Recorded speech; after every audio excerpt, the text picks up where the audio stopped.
Hello everyone, আসসালামু আলাইকুম। কি অবস্থা সবার? আশা করি সবাই অনেক অনেক অনেক বেশি ভালো আছো। প্রথমে দিয়েছিলাম আমানকে রাস্তায় তুলে, কারণ ও স্কুলে যাচ্ছিলো আর রাস্তায় খুব কাদা ছিল। তারপর চলে গিয়েছিলাম মাঠে। সকাল সকাল উঠেছিলাম, যেহেতু আমি আর আমার দাদি আর আমার বোন মিলে চলে গিয়েছিলাম মাঠে। গিয়ে দেখি আমার আব্বাজির প্রায় অনেক আল দেওয়া হয়ে গেছে। সবার তো প্রায় ধান ফেলা হয়ে গেছে আর আমাদের দেরি হয়ে গেছে। আর আমাদের মানে যেই ধানগুলো ফেলবে সেগুলো অনেক বড় বড় কলাও হয়ে গিয়েছিল। তো তার জন্য আমি আর আমার বোন আর আমার দাদি মিলে চলে গিয়েছিলাম আমার আব্বাজিকে একটু সাহায্য করার, কারণ একা তো আর পারবে না। তো তারপরে সাহায্য করে দেওয়ার পর, মানে পুরো মাঠটা পরিষ্কার করে দেওয়ার পর, আমার আব্বাজি দিয়ে নিয়ে এলো মই। আর আমাদের কোনো কাজ ছিল না, আমি আর আমার বোন চলে এসেছিলাম।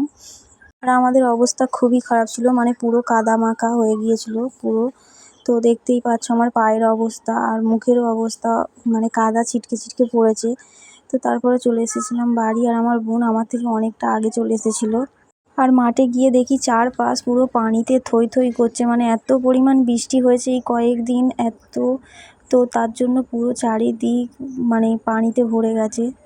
কটা মাঠ টপকে টপকে তারপর আমরা গিয়েছিলাম, মানে আমাদের যেইখানে ধান ফেলবে। তো আমার ভিডিওটা এই পর্যন্ত। ভালো লাগলে একটা লাইক করতে ভুলবেন না। টাটা, আল্লাহ হাফেজ।